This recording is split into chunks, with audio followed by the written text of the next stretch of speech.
From KGW News, this is Straight Talk with Laurel Porter. Hello and welcome to Straight Talk. I'm Laurel Porter.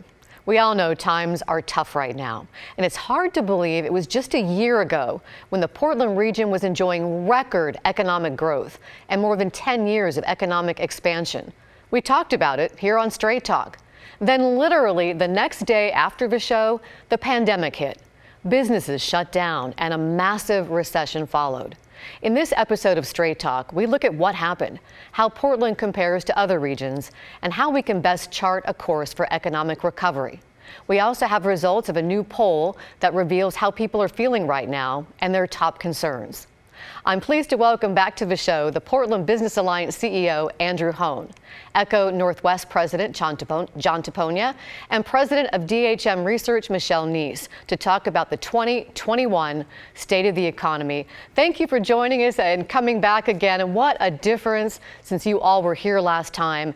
In just a couple of sentences, how would you describe this sort of economic whiplash we've experienced since then? We'll begin with Andrew Hoan. Sure. Thanks for having us, Laurel, again, and appreciate the attention to our economy. And I would phrase this really simply as fire and ice. We have had historic wildfires. We just went through historic ice storms. In between it all, pandemics, ongoing political violence, and a layering of crises that has impacted this region much differently than the rest of the nation. So it is unprecedented, and I know all of my colleagues will share that perspective, and especially here in Portland. John, how would you describe it? Yeah, much of the same. I mean, here we were last year talking about the longest economic expansion in U.S. history, and then, the next day we have precipitous decline in employment. We're down 15%. And it's a very unusual recession caused by something outside of the economy, a public health crisis coming in that has created tremendous inequities, very disproportionately impacting lower income households and small businesses, and leaving other parts of the economy untouched. And Michelle, how would you describe it? Echoing both John and Andrew, the unprecedented challenges that we're facing right now, and we're still working through those challenges, which brings a lot of uncertainty about the future and what it holds. There were some highs that we'll talk about along with the lows. First, one of the low points, John, what happened, you mentioned this briefly, with employment? Right. So just right out of the gate, we closed the economy to save it, sort of put the whole economy into a coma in order to save ourselves. And, we ended up with unemployment rates up in the mid-teens, lots of folks in the leisure and hospitality sector, but also sort of surprisingly in the healthcare sector early on were unemployed because all that routine healthcare was taken offline. And then, beginning with June, we started to snap back, and the healthcare workers went back, and you started to be able to do routine medicine, et cetera. And we had sort of a gradual climb back, got some of the easy wins back, and then it starts to stall out. You get to the point where it really is the leisure and hospitality sector that is in suspense right now. And we can only put so many people onto sidewalks or most lately into restaurants, but socially distanced. So we're going to be in this period until this vaccine is fully deployed, until we have this virus under control. But there has been a high point. The really good news is the lives saved by the COVID safety measures that the area took. And Andrew, tell us more about the lives saved and how we compare to the rest of the nation. Yeah, the analysis ran really benchmarked what the outbreak rates amongst other regions were compared to Portland, and you can see the analysis here, which delivers the fact that if we had been like any other place, the average, 2,000 more lives would have been lost. So because of the social compact, the agreement between everyday residents, business, and government, the resulting impact was that we successfully kept people alive. And one thing that's just absolutely critical to understand about the import of that is that this is something to be celebrated. it is something to be cherished. These are individuals, these are humans. Their lives are valuable to all of us, but it has had consequences. Those consequences can't be ignored, but it was a sacrifice in large part in agreement between business, government, and residents to preserve life. And in the long term, the resulting economic rebound will inevitably be stronger here in some senses because of the heightened restrictions. So I believe the potential that is awaiting us when we can return to normalcy is actually something that will be greater here than the rest of our regions. And Michelle, your firm DHM conducted a poll this past December, and one of the questions you asked voters is what they think about the quality of life and the direction the region is headed. What did you learn? Well, residents in our region have a lot of concerns about quality of life right now. We did make that pact to save lives, and by December, people are getting fatigued of the toll it's taking. And what you can see in this graph is that the number of people who think we are headed in the right direction has dropped to 32%, which means actually more people in this area think that we are on the wrong track than think we are on the right track. And I just want to point out that that's actually particularly true in the city of Portland. People are split in terms of how they feel in Clackamas and Washington County. And in Multnomah County, there's more people in that wrong direction group. Thank you, Michelle. Let's explore what's happening with the quality of life a little more, which would include the job outlook. And you touched on this, John, the sectors that saw the biggest job losses during the pandemic. And we have a graphic that really illustrates that. Can you speak just a little bit more about that?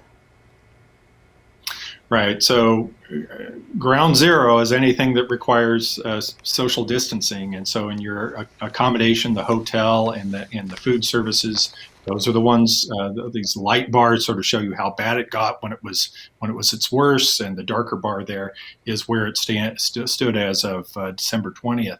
If you sort of move up a little bit from the bottom, you get to transportation manufacturing. And that is the impact of companies like Precision Cast Parts, which lost a lot of business related to airline travel. They have big contracts with Boeing and others.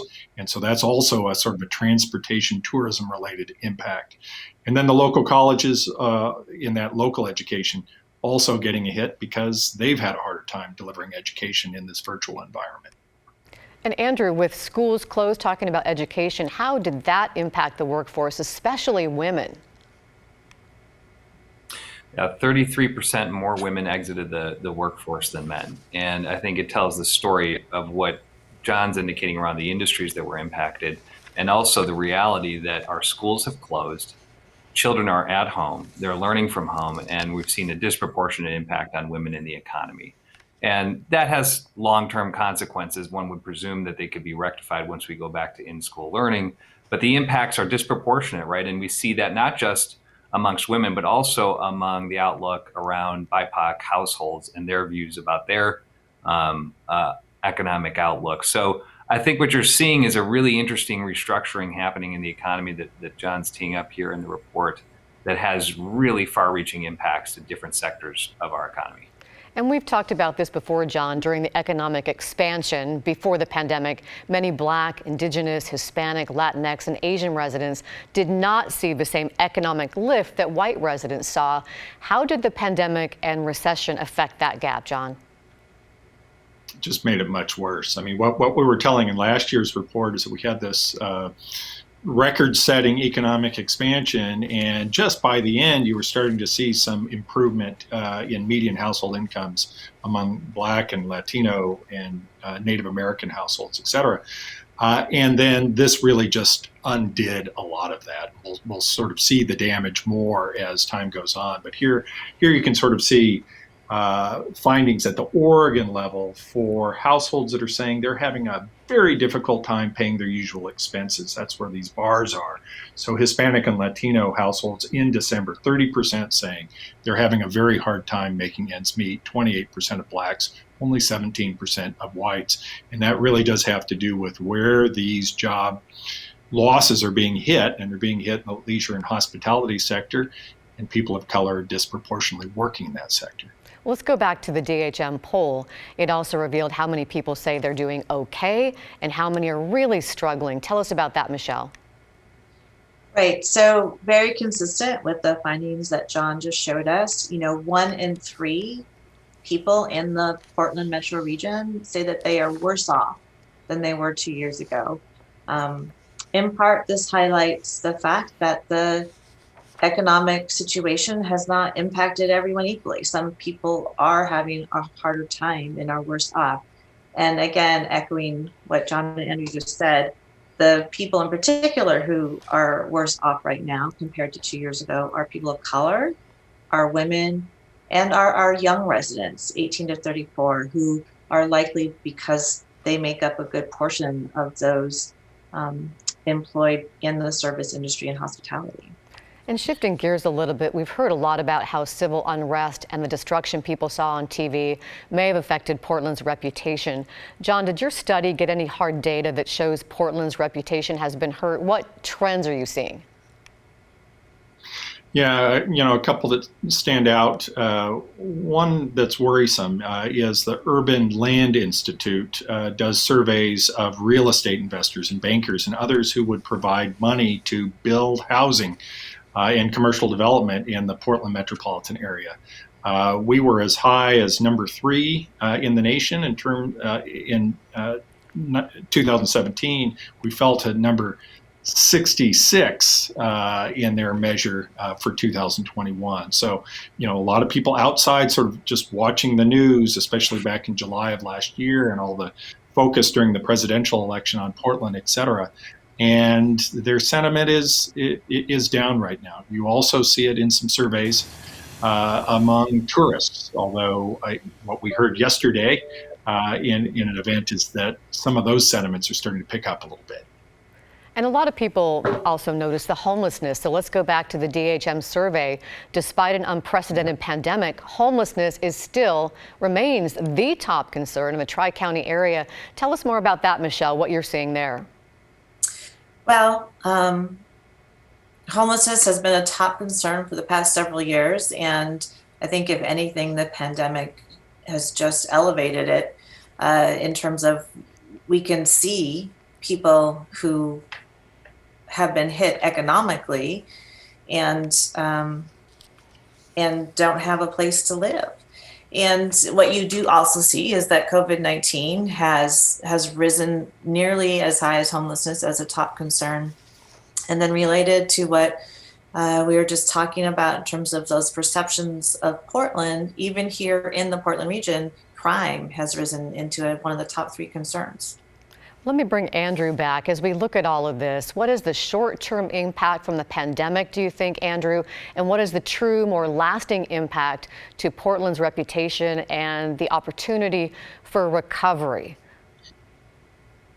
Well, we're all struggling around the question of brand recovery, or what does that even mean? And I think some good news is that all the trend lines from the reputation that are tracked by our partners at Travel Portland, that do a lot of external work with how we're perceived across the nation and beyond, all of it's trending back in the right direction.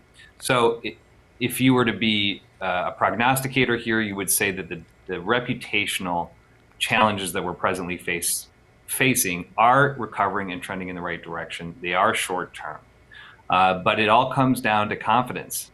And whether or not we as a community are confident that we can return to a new sense of normal, and that confidence that we establish by having the basics return, public safety, the things that people generally care about, cleanliness, the ability to serve the homeless in a compassionate way, that will send the messages outward that we need to have, which is that this city functions as we know it does, and that we're capable of managing through these crises, which we have, and face greater crises than any other region. So I think this is a short-term impact. The questions of long-term challenges we'll have to be unpacking for years to come. But I'm confident and bullish on Portland, and we're already seeing the trends move in the right direction.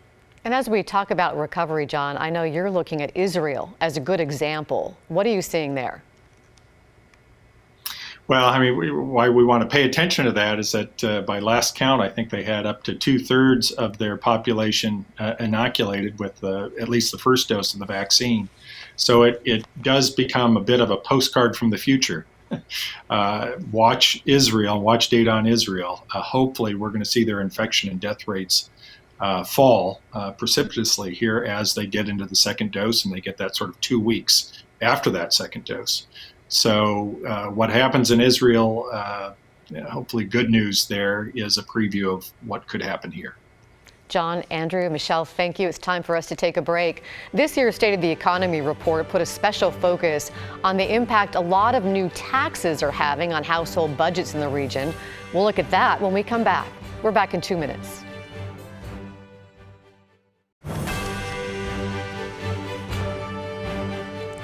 Welcome back to Straight Talk. I'm Laurel Porter.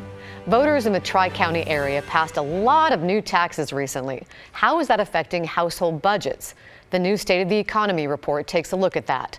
Welcome once again to my guests, the Portland Business Alliance CEO Andrew Hoan, President of ECONorthwest John Tapogna, and President of DHM Research Michelle Neiss. Once again, great to have you here. Let's just jump right into all these taxes. Take a look at it. You took a close look at the impact of 8 new taxes imposed since 2018 on household budgets and how that compares to other peer cities. The median household income for our region is just over $78,000. This graphic shows the impact on a family earning $75,000 a year. John Tapogna, what does this tell us? Well, what it tells us is, I mean, first of all, what you'd see when you go to the full report is that, Portland was already pretty high on taxes. Washington, D.C.'s chief financial officer every year goes through the major cities across the United States and benchmarks relative to D.C., so you can sort of get those updates. And Portland, among the peer regions that Portland Business Alliance checks against, was number 1 in taxation for state and local taxes in 2018. And then we've added these various taxes. We've got the clean energy tax, the pre-K tax, the homelessness tax, housing bond, parks bond, et cetera. And we've added, for a $75,000 household, a little bit less than 7% to their tax bill. And so we were number 1 coming in 2018. We've added some to it. It's a point to sort of stop and reflect and look at services and taxation. Well, Andrew, these are taxes that, for the most part, the Portland Business Alliance endorsed. What are your thoughts about the impact they're having? Yeah, guilty as charged, right? And one thing this builds on is some profound work that was done last year by our state business partners that analyzed the burden of taxation on businesses. And we moved from being the 40th lowest burden on businesses amongst all states to being number 19. And it was a rapid ascent. And businesses really thrive on predictability. And when you have that much burden placed on the business community, it changes the dynamics as well as the competitiveness of the state to attract business and grow business. And then what we wanted to accomplish with this analysis was the question, how does this impact the average household?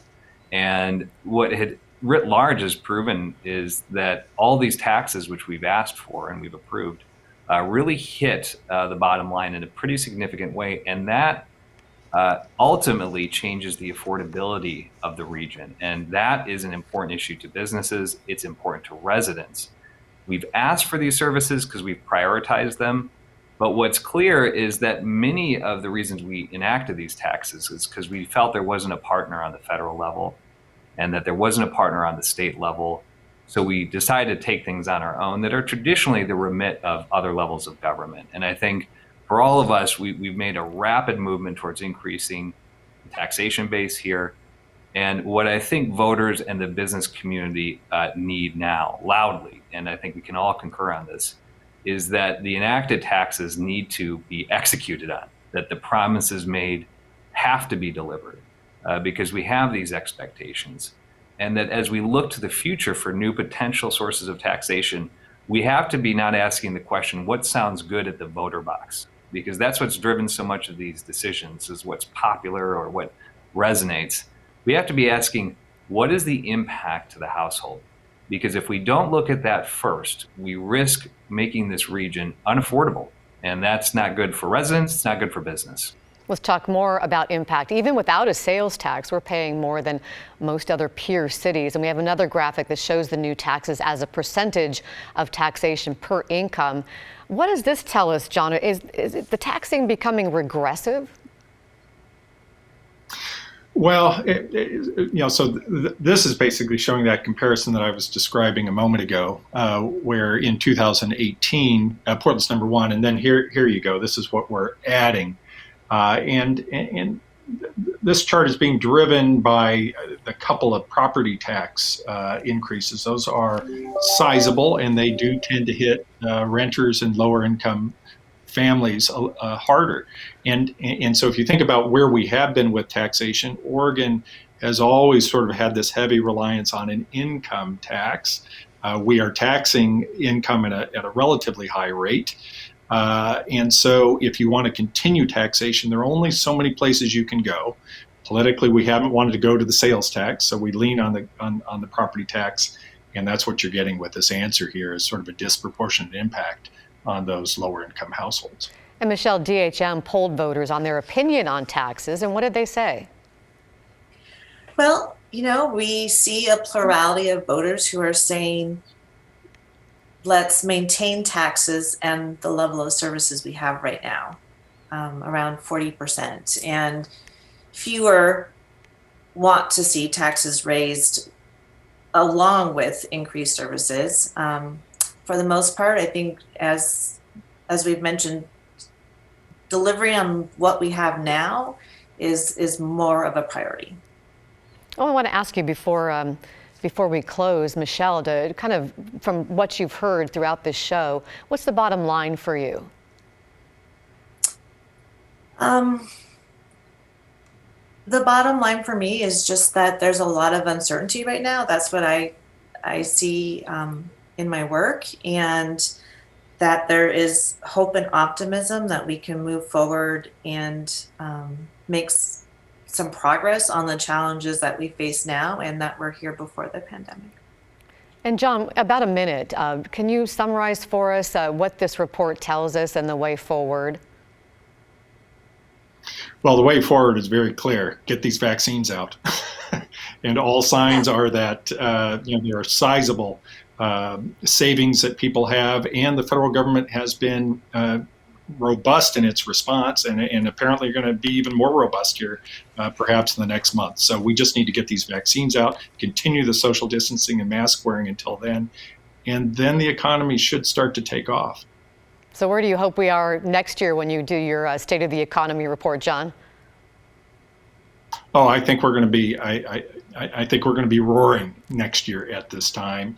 One thing that I really want to see between now and then is I want to see that fence come down around the U.S. courthouse, because at that point, I think we truly feel like there's a recovery in downtown as well. And Andrew, about a minute left for you to put a bow on it for us. Yeah, I think there's two things we really have to focus on. One is getting back to basics, making sure that we're delivering on basic services so that people have that confidence that John is talking about, that government's delivering the services that they've been promised. And I think that just transcends all the needs that we have. We don't need to aspire to any other grand concepts or ideas, just delivering the basics.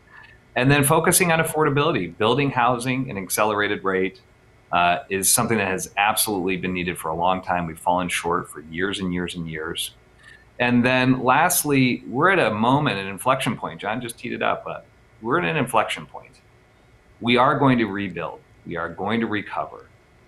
But clearly, the racial inequities in our region and our nation have to be fixed.